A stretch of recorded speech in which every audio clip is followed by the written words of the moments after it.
సార్వత్రిక ఎన్నికల నోటిఫికేషన్ను విడుదల చేయనుంది ఎన్నికల సంఘం. ఈ నెల 16న మధ్యాహ్నం 3 గంటలకు ఎన్నికల షెడ్యూల్ విడుదల చేయనున్నట్లు ఈసీ ప్రకటించింది. ఏపీ సహా పలు రాష్ట్రాల అసెంబ్లీ ఎన్నికలకు కూడా షెడ్యూల్ ప్రకటించనుంది. దేశమంతా ఎప్పుడెప్పుడా అని ఆసక్తిగా ఎదురుచూస్తున్న సార్వత్రిక ఎన్నికల షెడ్యూల్ విడుదలకు ముహూర్తం ఖరారైంది. కేంద్ర ఎన్నికల సంఘం శనివారం ఎన్నికల తేదీలను ప్రకటించనుంది. ఈ మేరకు సామాజిక మాధ్యమం ఎక్స్ ద్వారా వెల్లడించింది. శనివారం మధ్యాహ్నం 3 గంటలకు నిర్వహించే మీడియా సమావేశంలో లోక్సభ ఎన్నికలు, కొన్ని రాష్ట్రాల శాసనసభ ఎన్నికల తేదీలను ప్రకటించనున్నట్టు ఈసీ తెలిపింది. లోక్సభతో పాటు ఆంధ్రప్రదేశ్, ఒడిశా, అరుణాచల్ ప్రదేశ్, సిక్కిం శాసనసభల ఎన్నికల తేదీలను ప్రకటించే అవకాశం ఉంది. అయితే జమ్మూ కాశ్మీర్ శాసనసభ ఎన్నికల తేదీలు ప్రకటిస్తారా లేదా అనే విషయమై స్పష్టత లేదు. ప్రస్తుత లోక్సభ గడువు జూన్ 16న ముగియనుంది. అప్పటిలోగా కొత్త సభ ఏర్పాటు కావాల్సి ఉంది. గత లోక్సభ ఎన్నికల షెడ్యూల్ 2019 మార్చి 10వ తేదీన విడుదలైంది. ఏప్రిల్ 11 నుంచి ప్రారంభమైన పోలింగ్ మే 19 వరకు 7 విడతల్లో ముగిసింది. 2019 మే 23న ఓట్ల లెక్కింపు జరిగింది. సీనియర్ నేత, మాజీ మంత్రి, కాపు ఉద్యమ నేత ముద్రగడ్డ పద్మనాభం వైఎస్ఆర్సీపీలో చేరారు. ఈరోజు ఉదయం తాడేపల్లి క్యాంప్ ఆఫీస్లో ముఖ్యమంత్రి వైఎస్ జగన్మోహన్ రెడ్డి సమక్షంలో పార్టీ కండువా కప్పుకున్నారాయన. ముద్రగడ్డతో పాటు ఆయన తనయుడు గిరి కూడా వైఎస్ఆర్సీపీలో చేరారు. ఈ సందర్భంగా వైసీపీలో చేరడం సంతోషంగా ఉందని ముద్రగడ్డ తెలిపారు. గత కొంతకాలంగా ఆయన ఏ పార్టీలోకి వెళ్తారనే చర్చ ఏపీలో తీవ్రంగా నడిచింది. అయితే సీఎం జగన్ పాలనతోనే అన్ని సామాజిక వర్గాలకు సమన్వయం జరుగుతుందని భావించిన ముద్రగడ్డ చివరకు వైఎస్ఆర్సీపీ వైపు మొగ్గు చూపారు. రాష్ట్రంలో 5 ఏళ్ల వైఎస్ఆర్సీపీ పాలనలో వ్యవస్థల విధ్వంసానికి ఏపీఎస్సీ కూడా బలైందని తెలుగుదేశం పార్టీ అధినేత చంద్రబాబు ధ్వజమెత్తారు. రాజ్యాంగబద్ధ సంస్థ అయిన సర్వీస్ కమిషన్ కూడా రాజకీయ లబ్ధికి, అక్రమాలకు వేదిక చేసి సీఎం జగన్ రెడ్డి 1,00,000 మంది నిరుద్యోగుల నోట్లో మట్టి కొట్టారని ఆయన మండిపడ్డారు. ఏపీఎస్సీ గ్రూప్ 1 మెయిన్స్ పరీక్షల నిర్వహణ, మూల్యాంకనంలో ప్రభుత్వ పెద్దల వైఫల్యాలు, కుట్రలకు నిరుద్యోగ యువత బలైందని అన్నారు. వైసీపీ ప్రభుత్వం అధికారంలోకి వచ్చాక ఏపీఎస్సీలో జరిగిన అక్రమాలపై టీడీపీ అధినేత చంద్రబాబు విలేకరుల సమావేశం నిర్వహించారు. సమావేశంలో పవర్ పాయింట్ ప్రెజెంటేషన్ ద్వారా వెల్లడించారు. గ్రూప్ 1 మెయిన్స్ పరీక్షల నిర్వహణలో మునుపెన్నడూ లేని వివాదాలు ఎందుకు తలెత్తాయని, వాటికి కారణాలేంటో బహిర్గతం చేయాలని డిమాండ్ చేశారు. డిజిటల్ మూల్యాంకనం, మాన్యువల్ మూల్యాంకనం అంటూ మోసపూరిత చర్యలతో రాజకీయ మూల్యాంకనానికి పాల్పడ్డారని చంద్రబాబు ఆగ్రహం వ్యక్తం చేశారు. ఏపీఎస్సీ చరిత్రలో ఎన్నడూ లేని స్థాయిలో అక్రమాలకు పాల్పడి సర్వీస్ కమిషన్ ప్రతిష్టను, విశ్వసనీయతను దెబ్బతీశారని అన్నారు. ఎవరైతే ఇలాంటి తప్పుడు పనులు చేశారో అలాంటి తప్పుడు పనులు మళ్ళా జరగకుండా ఉండాలంటే శాశ్వతంగా శిక్షించాలి. Punish them. How to punish? 1 చట్టపరంగా పనిష్ చేయడం, 2 రాజకీయ పరంగా పాతి పెట్టడం. మామూలుగా పాతి పెట్టడం కాదు, పాతి పెట్టి కాంక్రీట్ వేసి మళ్ళీ బయట రాకుండా చేయాల్సిన బాధ్యత ప్రతి ఒక్కరి పైన ఉంది. ఏదో నా వరకు నేనేదో పదవి కోసమో, పవన్ కళ్యాణ్ కోసమో, బీజేపీ కోసమో మేము అడగడం లేదు. ఈరోజు జరిగే అవకతవకలు మీరు చూస్తే ఇంకా కూడా చెప్తున్నా, సిగ్గు కూడా లేకుండా వాలంటీర్స్ పంపించి మేము అది ఇస్తాం, ఇది ఇస్తాం, వాళ్లకు బ్రైబింగ్ చేసే పరిస్థితికి వస్తున్నారు. వాళ్ళకు కూడా చెప్పాం, ఇంటర్ఫియర్ కావద్దన్నాం. ఈరోజు రేపు ఎలక్షన్ నోటిఫికేషన్ వస్తుంది, అక్కడికైనా వీళ్ళ ఆగడాలన్నీ ఆగతాయని చెప్పి అనుకుంటున్నాం. కాకపోతే విల్ ఫేస్ ఇట్, తీసుకోవాలి. అందుకే రేపు వెళ్తాం, మేము కూడా గవర్నర్ దగ్గరికి వెళ్తాం, ఆయనకు కూడా చెప్తాం. అంటే వీళ్ళు ఏం చెప్తారో, నేను బాగా బ్రహ్మాండంగా చేశాను, జడ్జెస్కి వాళ్ళకి తెలియదు న్యాయం చెప్పడం, నేను రాసిస్తే వాళ్ళు రాసి అదే చదివితే వాళ్ళు న్యాయం బ్రహ్మాండంగా చేసిన వాళ్ళు అవుతారు. కాబట్టి ఇక్కడ హైకోర్టు లాభం లేదు, నేను సుప్రీంకోర్టుకి పోతానంటాడు. ఎక్కడికి పోతున్నాం మనం? దీనికి పనిష్మెంట్ ఏంటి? ఎన్నిసార్లు కోర్టులు ముట్టుకాయలు వేశారు, ఎన్నిసార్లు కోర్టులు వాతలు పెట్టాయి. ఒక వాత పెడితే సిగ్గుండేవాడైతే రాజీనామా చేసి పారిపోతారు, నిద్ర రాదు. వీళ్ళకేముంది? సిగ్గు ఎగ్గు ఏమీ లేదు. నువ్వేం మాట్లాడు. ఇప్పుడు ఇంకొక ఆయన వస్తాడు, నన్ను బూతులు తిడతా వస్తాడు. ఆ బూతులు అర్థం చేసుకోలేకుండా ప్రజలు అందరూ ఊటే అనుకుంటున్నా, నాకు చేతగానట్టు బూతులు తిట్టలేదు. ఆ వల్గర్ లాంగ్వేజ్ నాకు రాదు. కఠినంగా మాట్లాడతాను, గట్టిగా ఉంటాను తప్ప ఇలాంటి తప్పుడు పనులు చేయడం నా జీవితంలో ఎప్పుడు చేయలేదు. తప్పుడు పనులు చేసి సమర్థించుకోవడానికి బూతులు తిట్టడం అంతకంటే నాకు రాదు. పోతిన మహేష్కే పశ్చిమ నియోజకవర్గ సీటు కేటాయించాలని జనసేన పార్టీ శ్రేణులు, వీర మహిళలు, కార్యకర్తలు ఆందోళన చేపట్టారు.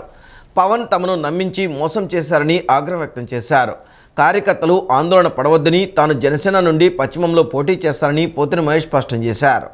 విజయవాడ పశ్చిమలో జనసేనకు బిగ్ షాక్ తగిలింది. కూటమి పొత్తులో భాగంగా విజయవాడ వెస్ట్ సీటు బీజేపీకి కేటాయిస్తున్నట్టు జనసేన పవన్ కళ్యాణ్ తేల్చి చెప్పడంతో పార్టీ కార్యకర్తలు కంగుతున్నారు. సీటు మహేష్కు ఇవ్వకపోవడంతో పవన్ తీరుపై జనసేన శ్రేణులు మండిపడుతున్నారు. పవన్ తమను నమ్మించి మోసం చేశారని ఆగ్రహం వ్యక్తం చేస్తున్నారు. దీంతో అన్ని డివిజన్ల ఇన్ఛార్జీలు కార్యకర్తలతో మహేష్ సమావేశమయ్యారు. పోతనకు టికెట్ ఇవ్వాల్సిందేనంటూ పశ్చిమ జనసేన కార్యాలయం వద్ద ఆందోళనకు దిగారు. ఈ సందర్భంగా పోతన మహేష్ మాట్లాడుతూ విజయవాడ పశ్చిమ టికెట్ జనసేనకి కేటాయించాలని కోరారు. పార్టీ కోసం చాలా ఖర్చు పెట్టానని, ఇబ్బందులు పడ్డానన్నారు. విజయవాడలో జనసేన పార్టీ నిలబడింది అంటే అది తన వల్లే అని చెప్పుకొచ్చారు. పవన్ పోటీ చేసే స్థానంలో టీడీపీ కార్యకర్తలు నానాగోల చేశారని, పిఠాపురంలో అంత డ్యామేజ్ జరిగితే ఒక్క టీడీపీ నేత అయినా స్పందించారా? ఇదేనా పొత్తు ధర్మం అని ప్రశ్నించారు. పొత్తు ధర్మం పాటిస్తేనే ఓట్ల బదిలీ జరుగుతుందని, మన పార్టీ నాయకుడు బాగోకపోతే మనం బాగుంటామా? పవన్కు అవమానం జరిగితే ఒక్క జనసేన నాయకుడైనా స్పందించారా అని ప్రశ్నించారు. విజయవాడలో కేడర్ భవిష్యత్తు ఉండాలంటే జనసేనకు సీటు కేటాయించాలన్నారు.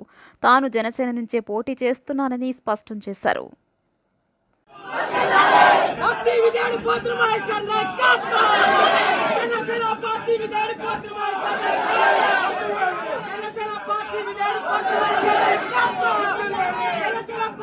పవన్ కళ్యాణ్ గారు స్వయంగా మన పార్టీ అధ్యక్షులు పోటీ చేస్తారు మీ దగ్గర. తెలుగుదేశం పార్టీ నాయకులు బ్యానర్లు చించి, కార్యాలయం తగలబెట్టి, నానా దుర్భాషలు ఆడితే తెలుగుదేశం పార్టీ నాయకుల్లో బాధ్యత కలిగిన ఒక్క నాయకులు కూడా బయటకు వచ్చి మాట్లాడారు. పొత్తు ధర్మం ఇలాగైతే ఎలా అని నేను మీతో ఒక మాట పంచుకోవాలి.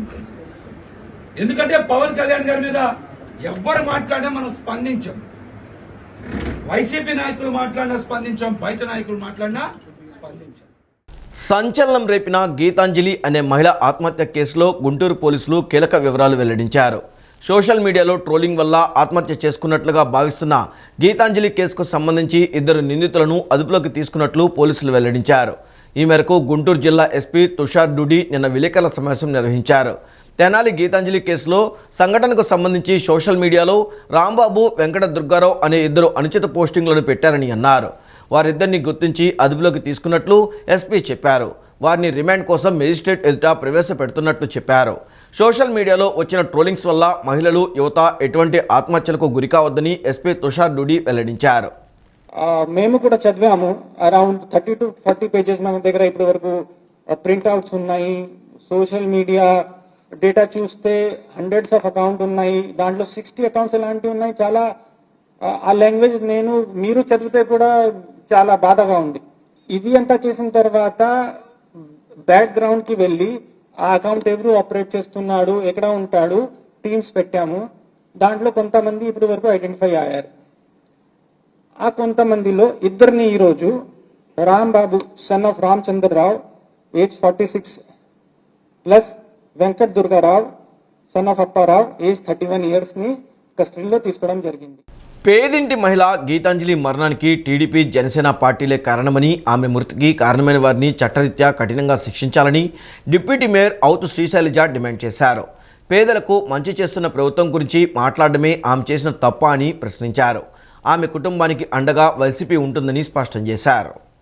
గీతాంజలి మృతికి నివాళులు అర్పిస్తూ ఆమె మరణానికి కారకులైన దోషులను శిక్షించాలని కోరుతూ వైఎస్ఆర్సీపీ మహిళా విభాగం ఆధ్వర్యంలో సింగ్ నగర్ ఆంధ్రప్రభ కాలనీలోని వైఎస్ఆర్సీపీ కార్యాలయం నుంచి నూజివీడు రోడ్లో ఉన్న డాక్టర్ బిఆర్ అంబేద్కర్ విగ్రహం వరకు గురువారం రాత్రి కొవ్వొత్తులతో ర్యాలీ నిర్వహించారు. ఈ సందర్భంగా డిప్యూటీ మేయర్ అవుతు శ్రీ శైలజ మాట్లాడుతూ నిరుపేద ప్రజలకు మంచి చేస్తున్న వైఎస్ఆర్సీపీ ప్రభుత్వాన్ని మద్దతు తెలిపిన ప్రజలపై అసత్య ఆరోపణలు చేయడమే లక్ష్యంగా జనసేన, టీడీపీ సోషల్ మీడియా వ్యవహరిస్తోందని విమర్శించారు. జగనన్న తన సొంతింటి కలను నెరవేర్చారని సంతోషం వ్యక్తం చేసిన గీతాంజలిని సోషల్ మీడియా వేదికగా వేధింపులకు గురిచేసి ఆమెను ఆత్మహత్య చేసుకునేలా ప్రేరేపించడం దారుణమన్నారు. ఆమె మరణానికి కారణమైన ప్రతి ఒక్కరిని కఠినంగా శిక్షించాలని డిమాండ్ చేశారు. గీతాంజలి పవిత్ర ఆత్మకు శాంతి చేకూరాలని కోరారు. ఆమె కుటుంబానికి వైఎస్ఆర్సీపీ అండగా నిలుస్తోందన్నారు. ఈ గూండా రాజకీయానికి జగన్మోహన్ రెడ్డి చెల్లి చెట్టు పాటిస్తాడని కూడా ఈ సందర్భంగా తెలియజేస్తా ఉన్నా. ఎందుకంటే మహిళలకి దిశ చట్టం తీసుకొచ్చి ఒక భద్రత, ఒక ధైర్యం, ఒక భరోసా కల్పించినట్టు ముఖ్యమంత్రి గారిని ప్రేలాపన చేశావు నువ్వు. దిశ చట్టం అనేటువంటిదే లేదు, దిశ చట్టం అనేటువంటిది పనికిరాదని. ఆ దిశ చట్టం ద్వారా చాలామంది ఎవరైతే అమాయకులు కొంతమంది వలలో పడినటువంటి వాళ్ళందరినీ కూడా ఛేదించినటువంటి దిశ దాన్ని కూడా మీరందరూ కూడా కించపరిచి మాట్లాడారంటే మహిళల మీద మీకున్నటువంటి చిత్తశుద్ధి ఎలాంటిదో అందరూ కూడా గమనిస్తూ ఉన్నారు. ఏదైతే అజయ్ సజ్జా ఇంకా పవన్ కళ్యాణ్ ఉన్నటువంటి పిల్ల సైనికులు కూడా ఈ పిల్ల సైనికులు కూడా అద్దు లేకుండా మాట్లాడుతూ ఉన్నారు. నిజంగా మహిళా లోకం మొత్తం కూడా ఏదైతే రేపు 2024 ఉందో జనసేన వచ్చు, ఇంకో సేన వచ్చు. ఎందుకంటే మహిళా మనలో ఎవరైనా కించపరిచినా కూడా దానికి ఉపేక్షించేటువంటి ఇది లేదు. కాబట్టి మహిళా లోకం అంతా కూడా ఏకమవుతోంది.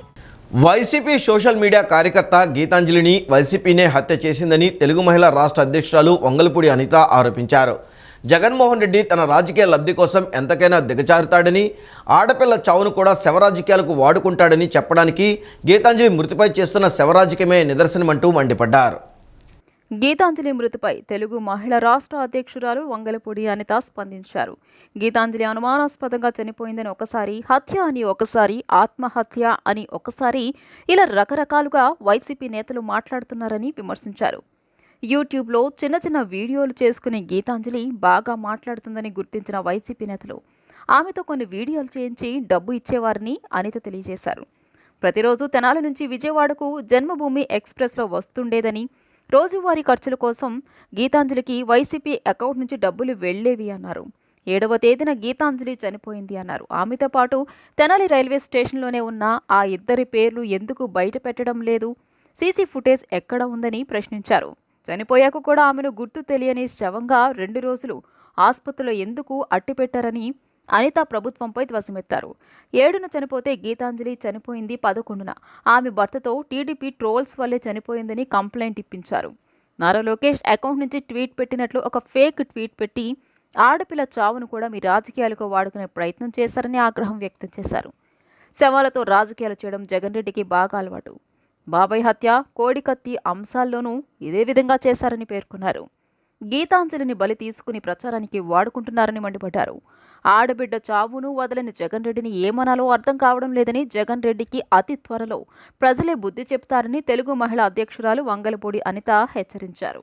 అంటే ఒక ఆడపిల్లండి మీ గురించి కష్టపడింది. ఆ అమ్మాయి అనుమానాస్పదంగా చనిపోయిందా లేకపోతే ఎలా చనిపోయిందన్న సంగతి పోలీస్ ఎంక్వైరీలో తెలియాలి. అటువంటిది అవన్నీ పక్కన పెట్టి అన్ఐడెంటిఫైడ్ బాడీ కింద, ఒక అనాథ బాడీ కింద 2 రోజులు ఎందుకు ఉండాల్సి వచ్చింది? కనీసం తన భర్తకి తన భార్య ఎక్కడుందో కూడా తెలియదా? తన భార్య ఎక్కడుందో తెలిసినప్పుడు ఆ రోజే వచ్చి అమ్మాయి బాడీని తీసుకొని తర్వాత పోలీస్ స్టేషన్లో కంప్లైంట్ ఇవ్వచ్చు కదా. ఎందుకు ఇవన్నీ జరగలేదు? మళ్ళీ ఇంకొకటి ఏంటంటే, మాట్లాడితే అటువంటి ఆడపిల్లల చేత తప్పుడు వీడియోలు చేయించడం అనేది వైఎస్ఆర్సీపీ తప్పు. ఆ అమ్మాయికి ఉన్నది 8 సంవత్సరాల పిల్లోడు. 8 సంవత్సరాల పిల్లోడికి 5 సంవత్సరాల నుంచి అమ్మఒడి ఎలా వస్తుందండి? ఇలాంటివన్నీ కూడా ఎవరైనా మాట్లాడితే ట్రోల్ చేశారని చెప్పి విపరీతంగా మాట్లాడతారు. మేమేమంటున్నామంటే, ఆ అమ్మాయిని చావుని అనవసరంగా మీరు దాన్ని రాజకీయం చేయడానికి ప్రయత్నించి ఆ పిల్ల చావు విషయంలోని కూడా మీరు రాజకీయ లబ్ధి, ఆ గీతాంజలి చావు విషయంలో కూడా రాజకీయ లబ్ధి పొందడానికి మాత్రమే మీరు చేస్తున్న దీన్ని ఏమనాలంటే దౌర్భాగ్యం అనాలి ఈ రోజుల్లో. ఎందుకంటే జగన్మోహన్ రెడ్డికి సవాల్తో రాజకీయం చేయడం బాగా అలవాటు.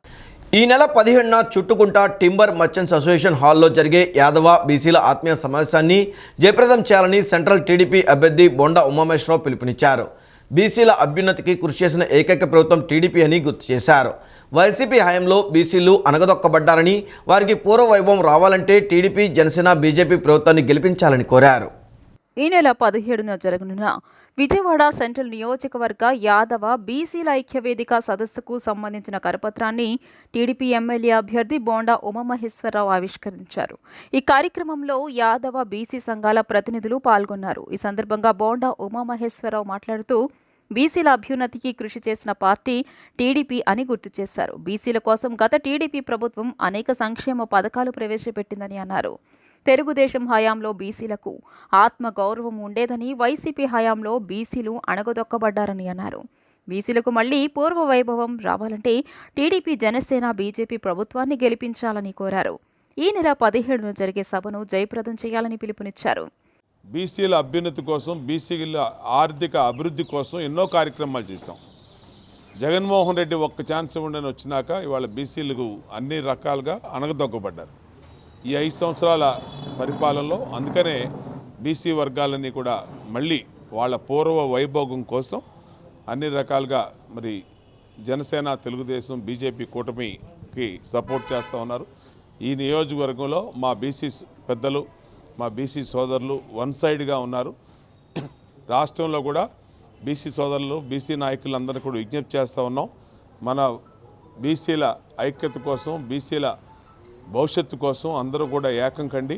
మళ్ళీ రేపు రాబోయే రోజుల్లో మళ్ళీ స్వర్ణయుగం లాంటి పరిపాలన తీసుకురావడానికి మీ ఆశీస్సులు ఇవ్వడానికి కోరుతాం. అనంతరం టీడీపీ రాష్ట్ర కార్యనిర్వాహక కార్యదర్శి లూకా సాయిరాం గౌడ్ మాట్లాడుతూ ఈ ఆదివారం Chuttugunta timber merchants association hall నందు టీడీపీ, జనసేన, బీజేపీల పార్లమెంట్ అభ్యర్థి కేశినేని శివనాథ్, సెంట్రల్ ఎమ్మెల్యే అభ్యర్థి బోండా ఉమకు మద్దతుగా యాదవ బీసీల ఆత్మీయ సమావేశం జరగనుందని చెప్పారు. బీసీలకు మేలు చేసే పార్టీ టీడీపీ అని వెల్లడించారు. అందుకే ఈసారి ఎన్నికలలో తాము టీడీపీకి మద్దతు ఇస్తున్నట్లు ప్రకటించారు. 17న జరిగే ఆత్మీయ సమావేశంలో బీసీలు, యాదవ సంఘీయులు పాల్గొని జయప్రదం చేయాలని పిలుపునిచ్చారు. యాదవ సంఘ పెద్దలు అలాగే బీసీ పెద్దలు కలిసి టింబర్ మర్చెంట్ అసోసియేషన్ హాల్లో విజయవాడ సెంట్రల్ నియోజకవర్గ తెలుగుదేశం అభ్యర్థి అలాగే జనసేన, బీజేపీ పార్టీలు బలపరిచిన మన అభ్యర్థి బోండా ఉమామహేశ్వరరావు గారికి, అలాగే పార్లమెంట్ అభ్యర్థి మన చిన్ని గారికి, కేశినేని శివనాథ్ చిన్ని గారికి మద్దతుగా మన బీసీ వర్గాలు, యాదవ సంఘాలు అందరూ కూడా ఆ రోజు సమావేశమై వారికి మద్దతు తెలపడానికి విచ్చేస్తున్నారు. కావున మీ అందరికీ బీసీ సోదరులందరికీ, సోదరిమణులకి, యాదవ సంఘీయులందరికీ కూడా ఇదే మా ఆహ్వానం. 17వ తారీఖు టింబర్ మర్చెంట్ అసోసియేషన్ హాల్లో అందరూ ఇచ్చేవలసిందిగా మేము కోరుతా ఉన్నాం. జగన్ మాఫియా 150 కోట్లకు గ్రూప్ 1 ఉద్యోగాలు అమ్ముకుందని టీడీపీ జాతీయ అధికార ప్రతినిధి కొమ్మారెడ్డి పట్టాభిరామ్ సంచలన వ్యాఖ్యలు చేశారు. తమ ప్రభుత్వం వచ్చిన వెంటనే ఈ కుంభకోణంపై విచారణ జరిపిస్తామని తేల్చి చెప్పారు. 2018లో గ్రూప్ 1 ఉద్యోగాలను ముఖ్యమంత్రి జగన్ 150 కోట్ల రూపాయలకు అమ్ముకున్నారని తెలుగుదేశం జాతీయ అధికార ప్రతినిధి పట్టాభిరామ్ ఆరోపించారు. మెయిన్స్ పరీక్ష జవాబు పత్రాలను 3 సార్లు మూల్యాంకనం చేయడం వెనుక పెద్ద కుంభకోణం దాగి ఉందన్నారు. డబ్బులిచ్చిన వారికి ఉద్యోగాలు కట్టబెట్టేందుకే 3 సార్లు మూల్యాంకనం చేయించారన్నారు. దీనిపై విచారణ చేపట్టిన ఉన్నత న్యాయస్థానం తప్పును గుర్తించినట్లు చెప్పారు. అందుకే మెయిన్స్ పరీక్షలు మళ్లీ నిర్వహించాలని తీర్పు ఇచ్చిందన్నారు. యువత భవిష్యత్తును నాశనం చేసిన ఎవ్వరినీ వదిలేదే లేదన్నారు. తమ ప్రభుత్వం వచ్చిన వెంటనే ఈ కుంభకోణంపై విచారణ జరిపిస్తామని తేల్చి చెప్పారు. మనందరికీ తెలుసు, గత 5 సంవత్సరాలుగా ఏ రకమైనటువంటి పెట్టుబడులు రాష్ట్రానికి రాకపోవటం వల్ల, ఉపాధి అవకాశాలు లేక, ఉద్యోగాలు లేక ఇవాళ రాష్ట్రంలో ఉన్నటువంటి నిరుద్యోగ యువత ఎన్ని ఇబ్బందులు పడుతున్నారో, కొంతమంది ఆ ఫ్రస్ట్రేషన్లో ఆత్మహత్యలు కూడా పాల్పడుతున్నారు. ఎంతో కష్టపడి తల్లిదండ్రులు వారిని చదివించి పట్టభద్రులను చేస్తే ఇవాళ రాష్ట్రంలో ఉద్యోగాలు లేక అల్లల్లాడుతూ ఉన్నారు. ఒక పక్కనేమో జాబ్ క్యాలెండర్ అని చెప్పి దగా చేశాడు ఈ రాష్ట్ర ముఖ్యమంత్రి. ఇంకేముంది, ప్రతి జనవరి నేను జాబ్ క్యాలెండర్ ఇచ్చేస్తాను, అన్ని లక్షల ఉద్యోగాలు ఇస్తాను, ఇన్ని లక్షల ఉద్యోగాలు ఇస్తాను, ప్రభుత్వ ఖాళీలన్నీ కూడా భర్తీ చేస్తానని చెప్పి ఎన్నో రకాలుగా ఆశ చూపించి 2019 ఎన్నికల ప్రచారం సందర్భంగా ఎన్నో రకాలుగా ఆశ పెట్టి ఓట్లు వేయించుకుని దగా చేశాడు. యువతని అత్యంత దారుణంగా దగా చేశాడు జగన్ రెడ్డి.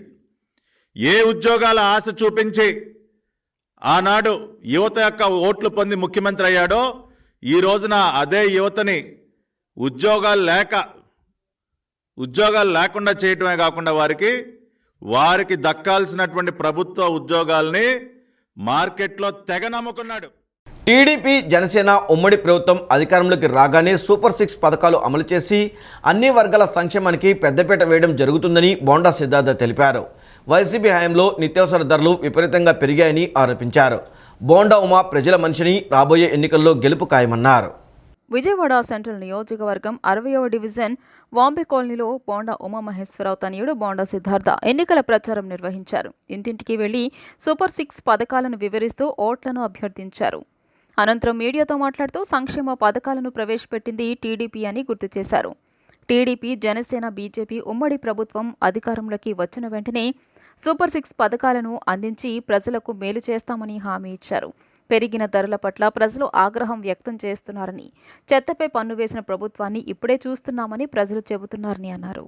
అన్ని వర్గాలపై బాదుడు మోపారని విమర్శించారు. ఎప్పుడు ఎన్నికలు వస్తాయా, టీడీపీని గెలిపించుకుందామని ఎదురు చూస్తున్నారని అన్నారు. బోండా ఉమా ఇంటి వద్దకే పాలన తీసుకువచ్చారని అన్నారు. అటువంటి నాయకుని ప్రజలు ఎమ్మెల్యేగా గెలిపించుకుంటారని వెల్లడించారు. బోండా ఉమా ప్రజల మనిషిని, రాబోయే ఎన్నికల్లో గెలుపు ఖాయమన్నారు. ఏంటి నీ అర్హత ఏంటి? ఈ నియోజకవర్గానికి వచ్చి నువ్వు పోటీ చేస్తా ఉన్నావు, ఏంటి నీ అర్హత? నువ్వు ఇక్కడ స్థానికుడివి కాదు, ఈ నియోజకవర్గ ఎమ్మెల్యేవి కాదు, నీకు ఈ నియోజకవర్గం సంబంధమే లేదు. ఇక్కడ సరిగ్గా పనిచేయనటువంటి మల్లాది విష్ణును తప్పించడానికి నిన్ను తీసుకొచ్చి పెట్టారు. అక్కడ పనికిరాని చెత్త ఇక్కడ బంగారం వేద్దా అని అడుగుతా ఉన్నా. అది సో అందు గురించి అని చెప్పి ప్రజలందరూ కూడా ఆలోచించి ఓట్లేస్తారు. సెంట్రల్ నియోజకవర్గ ప్రజలు విద్యావంతులు అందరూ కూడా ఆలోచించి మాకు కావాల్సిన నాయకుడు ఎవరో క్లారిటీ ఉన్నటువంటి వ్యక్తులు. అందు గురించి అని చెప్పి ప్రజలు తప్పనిసరిగా మళ్ళీ అఖండ మెజారిటీతో సైకిల్ మీద బోండమ్మ గారికి మంచి మెజారిటీతో గెలిపించే బాధ్యత నియోజకవర్గ ప్రజలు కార్యకర్తలు అందరూ కూడా తీసుకుంటారు. స్థానిక తెలుగుదేశం, జనసేన, బీజేపీ కార్యకర్తలుగా మేము అందరం కూడా కష్టపడుతున్నాం, ఇంటింటికి తిరుగుతున్నాం. మళ్ళీ మంచి మెజారిటీతో ఈ సెంట్రల్ నియోజకవర్గాన్ని తెలుగుదేశం పార్టీ కంచు కోటగా మార్చి చంద్రబాబు గారికి, పవన్ కళ్యాణ్ గారికి బహుమతిగా ఇస్తామని తెలియదు. ఇక్కడ వైసీపీ అభ్యర్థికి కనీసం 100కు వచ్చే ఓట్లు కూడా రాని విధంగా కష్టపడి మేము పనిచేస్తాం. చాలా బలంగా పనిచేస్తాం. పోయినసారి చేసినట్టు కాదు, వీళ్ళు జిమ్మిక్కులు జనాల్ని కొనేయడం కాదు, అమ్ముడుపోయే జనాలు కాదు. ఇక్కడ విద్యావంతుడు, విజ్ఞుడు అందరూ మేలుకున్నారు. మోసపోయేది ఒకసారి మోసపోతారు, పద్దాకులు మోసపోరు. ఈసారి మాత్రం బలంగా కొడతాం. పార్టీలన్నీ ఏకమైనాయి, ప్రజలందరూ ఏకమయ్యారు. ధరలన్నీ పెరిగిపోయినాయి. పెరిగిన ధరలన్నీ దిగాలంటే ఈ ప్రభుత్వాన్ని దించాలని చెప్పి ప్రతి చోట ప్రజలందా వాళ్ళ స్పందన తెలియజేస్తున్నారు. అదేవిధంగా జనసేన పార్టీ, టీడీపీ, బీజేపీ సంకీర్ణ ప్రభుత్వం ఏర్పడంగానే ప్రతి ఒక్కరికి ఆనందం, కళ్ళల్లో ఆనందం చూసే దిశగానే పరిపాలన జరిగేలా ఈ కూటమి పనిచేస్తుందని చెప్పి ఈ మీడియా ముఖంగా హామీ ఇస్తున్నాను. ప్రజలందరూ సంపూర్ణ ఆరోగ్యంగా ఉండాలన్నదే ముఖ్యమంత్రి వైఎస్ జగన్మోహన్ రెడ్డి ప్రభుత్వ లక్ష్యమని ఎమ్మెల్యే మల్లాది విష్ణు అన్నారు. రాష్ట్రంలోని ప్రతి పౌరుడు ఆరోగ్యంగా ఉండాలని, వారి ఆరోగ్య అవసరాలు తీర్చడమే లక్ష్యంగా వైఎస్ఆర్సీపీ ప్రభుత్వం పనిచేస్తుందన్నారు. గతంలో కంటే మెన్నుగా 3257 సేవలను ఆరోగ్యశ్రీ పరిధిలోకి తీసుకురావడంతో పాటు శస్త్రచికిత్స అనంతరం ఆరోగ్య ఆసరా కింద రోగులకు ఆర్థిక సహకారం కూడా అందిస్తున్నారన్నారు. సెంట్రల్ నియోజకవర్గంలో 10 మందికి మంజూరైన 10.94 లక్షల రూపాయలు విలువైన సీఎంఆర్ఎఫ్ చెక్కులను ఆంధ్రప్రభ కాలనీలోని తన కార్యాలయంలో గురువారం సెంట్రల్ ఎమ్మెల్యే మల్లాది విష్ణు లబ్ధిదారులకు అందజేశారు. ఎమ్మెల్యే విష్ణు మాట్లాడుతూ వైద్యం కోసం ఏ పేదవాడు అప్పుల పాలు కాకూడదనే తాపత్రయంతో దేశ చరిత్రలో ఏ రాష్ట్రంలో లేని విధంగా ఉచిత వైద్య పరిమితిని 25 లక్షల రూపాయలకు పెంచుతూ సీఎం జగనన్న చారిత్రాత్మక నిర్ణయం తీసుకున్నారని తెలిపారు. ఆర్థిక ఇబ్బందుల్లో ఉన్న తమకు చేయూతనిచ్చిన ముఖ్యమంత్రి వైఎస్ జగన్మోహన్ రెడ్డికి, ఎమ్మెల్యే మల్లాది విష్ణుకి లబ్ధిదారుల కుటుంబ సభ్యులు ప్రత్యేక కృతజ్ఞతలు తెలియజేశారు. 5 సంవత్సరాలుగా ప్రజలకి అందించడం జరిగింది. ఇదేంటంటే ముఖ్యమంత్రి సహాయం ఏంటంటే అభాగ్యులకి, ఇబ్బందుల్లో ఉన్న వాళ్ళకి, ఆర్థికంగా వెసులుబాటు లేనటువంటి వాళ్ళందరినీ కూడా ఇందులో పరిగణలో తీసుకుని చేయడం జరుగుతుంది. కాబట్టి ఆరోగ్యశ్రీలో అందరూ వైద్యం చేయించుకోవాలి. ఆరోగ్యశ్రీ 25 లక్షల రూపాయల వరకు పెంచడం జరిగింది. ప్రతి ఒక్కరూ కూడా నెట్వర్క్ హాస్పిటల్స్కి వెళ్ళి వారికి సంబంధించినటువంటి